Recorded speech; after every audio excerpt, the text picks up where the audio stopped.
If you are visiting New York for the first time or just moved here and don't know the rules of the pedestrian traffic yet, please watch this. Do not stop suddenly at the top of the subway stairs, at the top of anything, or just on the street. If a thought crosses your mind, or if you have to figure out where you are, or figure out where you're going, or if you get a text, walk to the side. If you're at the top of the stairs coming out of the subway and you're not sure which way to turn, please take 2 or 3 more steps and get to the side so that people behind you don't have to stop and wait for you to look at your phone. If you are visiting with somebody and walking in a group, do not form a wall blocking the entire street. You have to go single file if it's a narrow street, or maximum 2 people, and be aware that people have to also come from the opposite direction, and people might be wanting to pass you because you're probably a slow walker for them. So make sure there is space to the left of you for people to pass or walk in the opposite direction.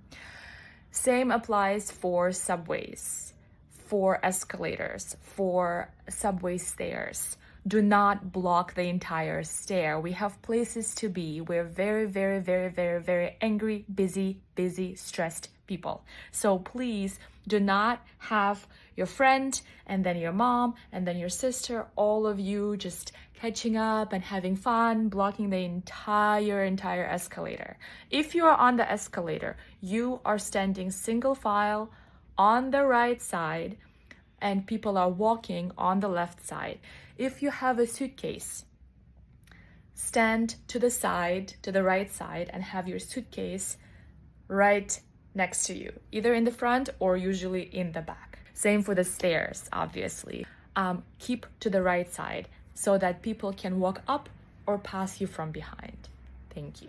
When you're crossing the street, do not blindly follow other people, because those people are probably local and they do not follow any kind of rules. New York City pedestrians are notorious for not following any kind of rules. They go when they need to go. They are aware of when the cars are coming. They calculate it to perfection to make sure they don't get hit, or they just so they don't care and they just walk in front of moving cars.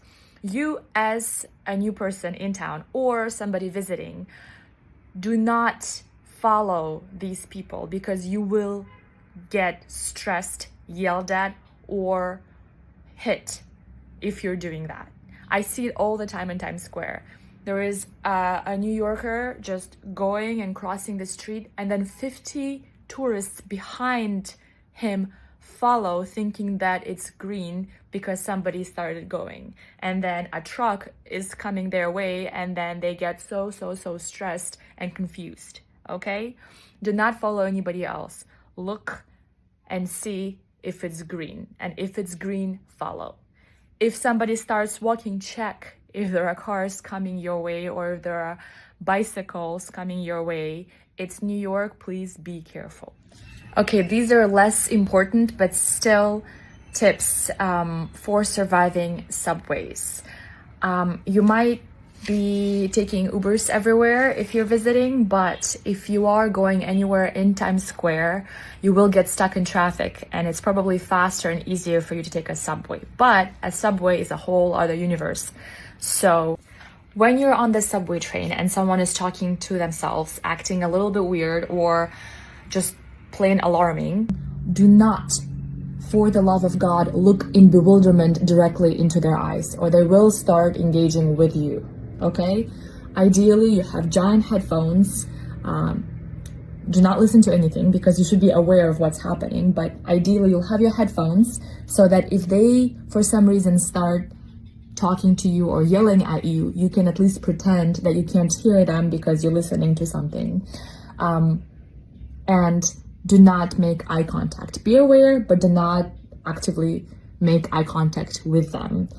And if you're feeling unsafe, at the next stop, as soon as the gates open, as soon as the subway doors open, get up and run to the next subway train, okay? Speaking of subway trains, if you are waiting for a train and then a train arrives and there is a section that's completely empty, use common sense. Do not go in there. Do not think that you just got lucky and there's all this seating area when all of the other train sections are completely full. There is a reason. There is a reason.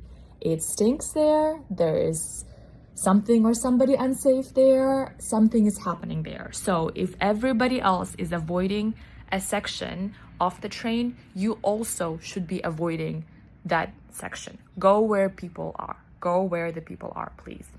If you get lost at new direction, do not be vague and too wordy when asking locals for help or directions, because they do not have time for you. They will not stop and wait for you to finish your convoluted question, and they probably think you're some kind of a scammer. So they're just gonna run past you quickly. That happened to me when I was here in New York for the first time. I was in Times Square trying to find which way to go to find the hotel I'm staying in.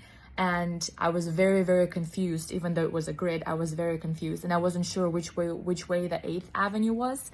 And 5 people who I was trying to ask a question, because I came from Midwest, politely ask a question, they just walked right past me, did not even look at me.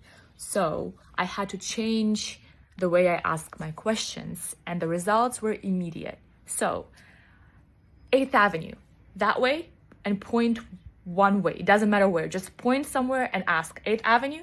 And as they're walking by, they will answer, because New Yorkers do want to be helpful, they just don't have time for you. So if you ask them a question that they can answer without stopping, they will help you. So 8th Avenue that way, they'll say yes or no, okay? Or they'll just point where it's supposed to. The most important expressions you need to learn when navigating New York City streets is my bad and you're good.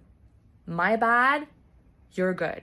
When you're in the crowded subway station and somebody steps on your foot, they say my bad, you say you're good. Both of you are good now and life goes on, okay? When you are navigating New York City, you will accidentally cause someone grief. It's gonna happen. You're gonna push them with your backpack without realizing. You're gonna step on their foot. You're gonna do something that's gonna piss somebody off, okay? And when you piss them off, do not look stressed and run away, averting your eyes. Look them in the eye and say, my bad, okay? All they need is to know that you acknowledge that it's not okay to stomp on their foot. Now, when somebody bumps into you or steps on your foot and says, my bad, you respond. It's okay, or you're good, okay? Do not just ignore them, because then you become an okay? Somebody apologizes, you say you're good. All right, moving on. Bonus tip. This is a little random, but I feel like I have to include it. When you encounter a rat, this is a very New York sentence, eventually a rat will cross in front of you. It's gonna happen sooner or later. So, when a rat runs in front of you, do not sprint forward, because it's likely that its family is following right behind it, which means that as you're sprinting forward, their little brother is running after them, and they're gonna run right into or over your foot, and you don't want that, okay? When I lived in a certain part of Brooklyn, I actually avoided an entire street because I knew that there was a family of rats that liked to run around there. So I've learned that not always, but a lot of the times when a rat crosses in front of you, check if there is anybody else coming after it. And when you see that there is nothing following, you go. Now, obviously, if you scream, all of that is understandable. Just do not run forward right away. Trust me. Now, if this sounded like an angry rant directed at tourists, it was. Get out of my way. Thank you. Bye.